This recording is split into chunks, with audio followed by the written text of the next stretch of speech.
ایک صاحب میرے پاس آئے, کہنے لگے وہ آپ ناراض نہیں ہونا بھائی جو ان کا واقعہ ہے, وہ ان کو کسی کو کیا پتا چلے کس کا واقعہ ہے یہ. وہ کہنے لگے یار وہ مفتی صاحب یہ بندہ جو ہے نا یہ گھر سے باہر نکلنا چاہتا ہے. میں نے کہا کیوں؟ کہہ رہا ہے اس کی سمجھ میں ابا نہیں آ رہے, اس کی سمجھ میں ابا نہیں آ رہے. تو میں نے آج ان سے پوچھا ابا آ گئے؟ انہوں نے کہا ابا نے ان کو ایک انجیکشن لگایا جس کی وجہ سے اب ان کو ابا سمجھ میں آنا شروع ہو گئے. تو میں نے کہا عجیب دور ہو گیا کہ یار پہلے تو باپ کہتا تھا کہ میری سمجھ میں بچہ, مجھے بیٹا سمجھ میں نہیں آ رہا. اب بچوں کو, یہ قیامت کی علامت ہے یا نہیں, بچوں کو ابا سمجھ میں نہیں آ رہے. یعنی بچے چاہ رہے ہیں ابا کس کے حساب سے چلیں, ہمارے حساب سے چلیں. تو بھائی شادی سے منع کرتے ہیں, آپ کر لیں. باقی وسائل نہیں ہے تو آپ کو کوئی رشتہ ہی نہیں دے گا تو کیسے کریں گے؟ اگر رشتہ مل رہا ہے تو آپ کریں, رشتہ نہیں مل رہا تو بھائی شادی صرف آپ کے کہنے سے نہیں ہو جاتی. لڑکی والے وسائل دیکھتے ہیں اور ان کا حق بھی بنتا ہے کہ وہ وسائل دیکھیں. تو ہم آپ کو ترغیب دیتے ہیں آپ ٹرائی کرتے رہیں, لڑکی والوں کو ترغیب دیتے ہیں کہ آپ جلد بازی نہ کریں, بندے کو دیکھ کے دیں. تو دونوں اپنا کام اور اپنی ذمہ داری پوری کریں. سمجھ رہے ہیں؟ پھر قرآن نے کہا ہے کہ جن کو رشتہ نہیں مل رہا, استطاعت نہیں ہے, تو ایک دوسرا آپشن بیان کیا کہ وہ عفت اور پاک دامنی سے زندگی گزاریں, برائیوں میں پڑنے کی کوشش نہ کریں. ان قریب اللہ ان کے لیے انتظام کر دے گا. مفتی صاحب یونیورسٹیوں میں لڑکیوں میں پڑھتے ہیں تو رغبت پیدا ہوتی ہے, تو ابا کو شادی کا بولو تو منع کرتے ہیں, دوستی لگانے سے بھی منع کرتے ہیں. ابا سے شادی کی اجازت لینا ضروری نہیں ہے, یہ بہت اچھی طرح سمجھ لو. ابا کو صرف یہ حق حاصل ہے کہ وہ بولے بیٹا تو شادی تو کر رہا ہے لیکن میری مرضی سے کر لے تو مجھے زیادہ خوشی ہوگی. تو بیٹے کو بھی چاہیے کہ جہاں ابا کہہ رہے ہیں وہاں کر لے, یہ زیادہ اچھی بات. لیکن ابا یہ کہیں کہ تو نے ابھی شادی کرنی ہی نہیں ہے اور آپ کہو کہ میں اپنے خرچے پہ کر رہا ہوں, تو ابا کو پھر روکنے کا حق نہیں ہے. کل ایک صاحب آئے, انہوں نے کہا کہ میری والدہ کہتی ہیں اگر تو نے شادی کی تو میں خودکشی کر لوں گی, میں یہ کر لوں گی, میں وہ کر لوں گی. میں نے کہا آپ شادی کر لو, ماں کو آپ سے شادی سے روکنے کا حق بالکل بھی نہیں ہے.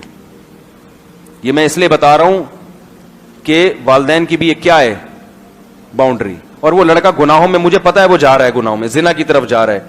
میں نے کہا آپ کی والدہ نے آپ کو شادی سے روکا اور آپ سے اگر گناہ ہو گیا نا تو قیامت کے دن یہ عذر نہیں چلے گا اللہ کے سامنے کہ میری امی نے منع کیا تھا. اللہ کہے گا جب میں خدا ہوں, ماں کی نعمت کس نے دی ہے؟ اللہ نے دی ہے نا. تو آپ کی ماں کو بھی اللہ نے پیدا کیا, آپ کو بھی اللہ نے پیدا کیا. یہی تو شرک ہے کہ اللہ کے مقابلے میں کوئی نہیں ہے بھائی. یہ والدین کو بھی سمجھ لینا چاہیے کہ ہمارا بہت بڑا حق ہے مگر اللہ سے کم ہے. تو نکاح کے معاملے میں اس میں تو والدین کی اطاعت کی جائے گی کہ کہاں کرنی ہے شادی. اس میں تو ہم مشورہ یہی دیتے ہیں, آپ کی میں کم عقل ہے, ماں باپ زیادہ اچھا جانتے ہیں, ان کو فالو کرو. لیکن کرنی ہی نہیں ہے یہ والدین کو رائٹ نہیں. آپ اگر اپنے خرچے ابا سے پیسے مانگ رہے ہو تو حق ہے اس کو روکنے کا. بیٹا میرے ذمہ تھا تمہیں پال پوس کے جوان کر دینا, کھلا دینا, تمہاری شادی کا خرچہ میرے ذمہ نہیں ہے, یہ کہہ سکتا ہے ابا. لیکن بیٹا اپنی تنخواہ پہ کر رہا ہے, پھر باپ کو بھی روکنے کا حق نہیں, ماں کو بھی نہیں, بھائی کو بھی نہیں, بہن کو بھی نہیں, پڑوسیوں کو بھی نہیں, امام صاحب کو بھی نہیں, کسی کو بھی نہیں ہے. بلکہ ترغیب ہے شریعت کی کہ کر لو. تو میں ایسے نوجوانوں کو کہتا ہوں کہ اس سے پہلے کہ زنا میں پڑھو, برائی میں پڑھو, گناہوں میں پڑھو, کر لو. ابا اما کو سمجھاؤ, مناؤ, مان جائیں ٹھیک ہے, نہیں تو کر کے بتا دو ابا ہو گئی ہے, آپ میرے ابی ابا ہیں, میں آپ کے ساتھ اچھی طرح سے بات کروں گا, بہو کو گھر میں رکھ لیں ٹھیک ہے, نہیں تیار ہوتے میں الگ گھر لے کے رکھ رہا ہوں. یہ کرنا پڑے گا آپ کو, سمجھ رہے ہیں؟ اتنا کانفیڈینس پیدا کرنا پڑے گا. کچھ نہیں ہوتا, کوئی طوفان نہیں آ جاتا. آپ نکاح کرو, میں پوری ذمہ داری کے ساتھ کہہ رہا ہوں آپ کو. اس کا ذمہ دار کون ہے قیامت کے دن کا؟ کہ میں ذمہ دار ہوں انشاءاللہ. اور ہمت کر کے کرو, یہ ماں باپ نہیں کرنے دیں گے بھائی. ماں باپ کو آخرت کا خوف نہیں ہے, وہ نہیں جانتے شریعت. وہ یہی ہے, میرے بڑی والی بیٹھی ہوئی ہے تو بڑا بھائی بیٹھا ہوا ہے, تو 3 بھائی اوپر بیٹھے ہیں, ان کو کس نے کہا بیٹھنے کو بھائی؟ وہ کھڑے ہو جائیں. ابھی تیرے 3 بڑے بھائی بیٹھے ہوئے, تجھے شرم نہیں آتی؟